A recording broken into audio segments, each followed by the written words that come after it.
was cute. Very funny. All right. See I'm looking what at she did myself. there? I'm Hit looking. it. Then she hit me. Love with Julie and MJ.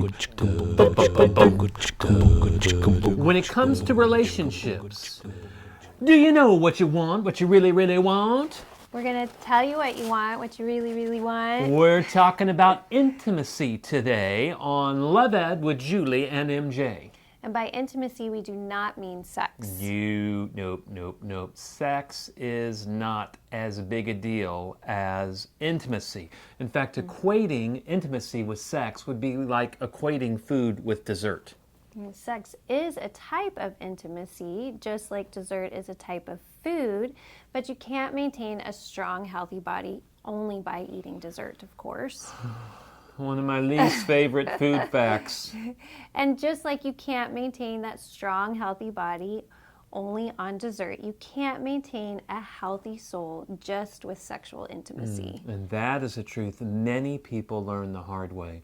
In fact, those who set their hopes on sexual intimacy, filling and satisfying their soul like they so know it will, usually wind up very lonely, wounded people. And in contrast, you can maintain a healthy body without dessert, something I'm sure many of you've tried, as I have.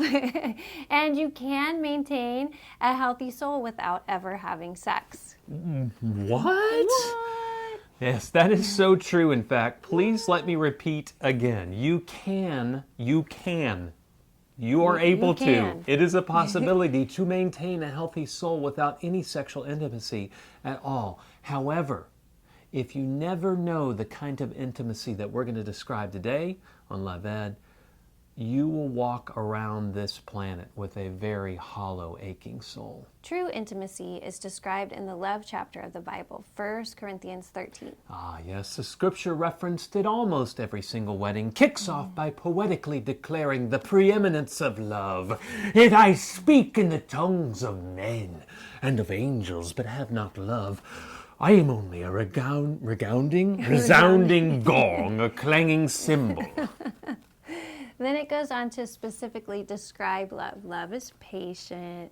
Love is kind. It does not envy. Then after 10 verses talking all about love, true love, God's unconditional love, the verse 11, Paul seems to change the subject entirely. And he makes a declaration, when I was a child, I talked like a child, I thought like a child, I reasoned like a child, but when I became a man, I put childish ways behind me.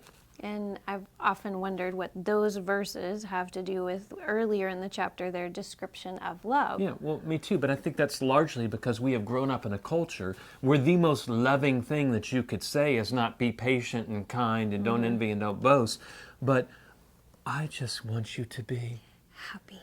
Oh, but you don't want me to be happy? It just makes you groan?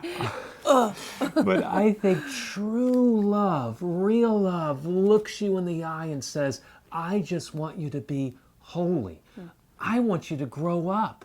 Love and maturity are inseparable because growing up is the whole point of love. The purpose of love is to call us up to maturity. Love calls us out of ourselves to care about others, to understand that there are even others out there that we should be caring about.